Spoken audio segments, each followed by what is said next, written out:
Mina tunugbo bonugbo ena de mi sin kanmogbenu.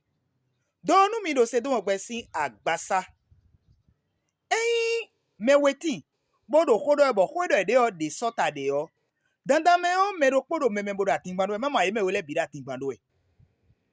Nu oton egbe timbo mero kodo do nugbo ton. Mero popo ka do nugbo ton. Fie nugbo kale de. Ma o kodo nu mi dole. Ho ma o ton we nugbo.